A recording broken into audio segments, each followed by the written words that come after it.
जून महिना आता संपत आलेला आहे, मात्र अजून पावसाचं आगमन झालेलं नाही. आपण पावसाळ्यात परळी तालुक्यातील शेतकरी अत्यंत संपूर्ण शेती आता मशागत असतील ते सगळे शेतकऱ्याचे कामं संपून गेलेले आहेत. आता फक्त शेतकरी जे पेरणीची वाट पाहतोय. मात्र अजून जून महिना संपत आला, अजून पेरणी होत नाही आहे. आता माझ्यासोबत काही शेतकरी, आपण शेतकऱ्याची संवाद साधणार. आता काय सांगा, आता जून महिना संपत आलेला आहे, आता शेतकऱ्यांची चिंता वाढलेली आहे, पेरणी कधी होईल, अजून पाऊस पडलेला नाही, काय सांगाल?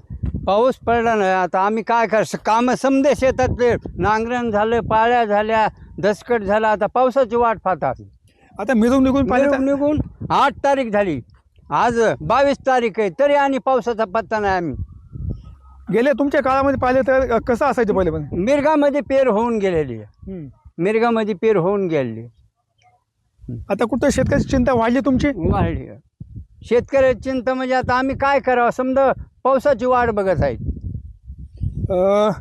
महाराज काय सांगाल, आता जून महिना संपत आलेला आहे, पाऊस अजून पडत नाही आहे, शेतकरी वाट पाहतोय, सगळे शेतातले काम संपलेले आहेत, फक्त आता आणि त्याच्यामुळे शेतकऱ्याची चिंता वाढलेली आहे. दरवर्षीप्रमाणे 7 जूनला मिरग येत असतोय. यावर्षी काही आणखी अद्याप आलेला नाही. शेतकऱ्याने सगळं नांगरणी, आपलं दसकट, काळी सगळं व्यवस्थित शेती करून ठेवलेली आहे. पण यावर्षी पाऊस थोडा वाढलेला आहे. त्याचं कारण काय नेमकं? पाऊस कारण म्हणजे एकच आहे, ज्या वर्षी अधिक महिना येतो, पुरुषोत्तम मास 3 वर्षाला एकदा येतो, आणि नंतर त्या अधिक मासाच्या निमित्तानं 3 वर्षाला हा पाऊस काळ पुढे ढकलत असतो, शास्त्रामध्ये लिहिलेला आहे. आणि त्याप्रमाणे पाऊस अधिक मास संपल्यामुळे वरचीवर सध्या पावसाचं दुसरं एक न पडण्याचं कारण आहे, पर्यावरण कमी झाले, झाडं कमी झालेत. हे महत्त्वाचा मुद्दा आहे. कारण झाडं असले तर पाऊस आहे बरं का. झाडं नसेल, जेव्हा झाडी कमी झाली की पाऊस कमी झाला म्हणून समजायचंच. आणि जसं खिशात पैसे असतील पण पैशाचा उपयोग वस्तू भेटली तर आहे. पैशाला आता पाणी नाही, समजा उदाहरणार्थ पाणी नाही, खिशात पैसे 1000 रुपये आहेत, पण बिस्लरी जर भेटणं गेल्यास पैसा पेता का आपण? पाणी महत्वाचं आहे. जनावरांचं सध्या पहिले ग्रामीण भागामध्ये पिण्याच्या पाण्याचे प्रश्न खूप आढळून आले, जनावराला पिण्याच्या पाण्याचे आढळून आलेलं आहे.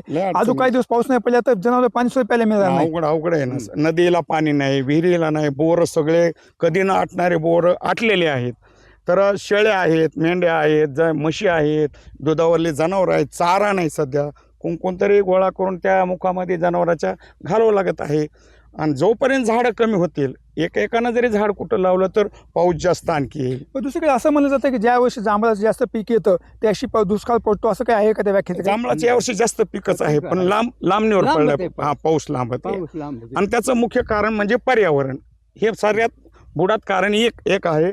आणि पुरुषोत्तम मास, अधिक मास आला की पाऊस लांबत असतो, एवढं खरं आहे. मग काय ते जांभळाचं नेमकं काय आहे? नेमकं जांभूळ जास्त पिकता जास्त लांबत आहे, पेरणी लांबत आहे. जांभळाचं पीक जास्त आलं की पेरणी लांबत आहे. आता पेरणी लांबल्यामुळे काही धान खुटणार काही? खुटा आता त्याला, आता त्याची हे झाल्याशिवाय कुठून काय होणार आहे?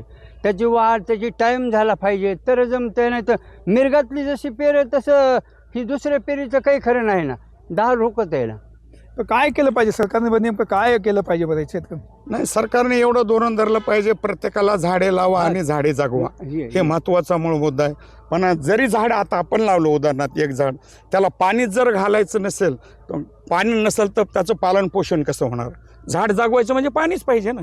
कुणालाही पाणी महत्त्वाचं आहे. शरीरात आपल्या अन्न कमी असलं, पाणी जास्त पाहिजे. तर झाडाला बी तसंच आहे. झाडाला जेवढं पाणी असेल ते 2 झाडं लावली आता आम्ही, तर त्याला पाणी नसेल तर त्याचे उपदारे कसे यायचे, जगायचे कसे, आहे प्रश्न आहे.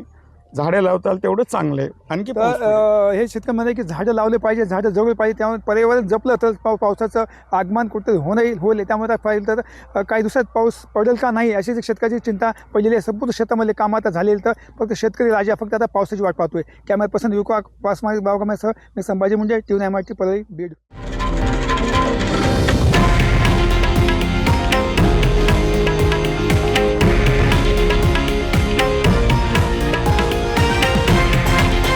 हे आहे देशातील नंबर 1 न्यूज नेटवर्क आणि आपण पाहत आहात TV9 मराठी, एकमेव.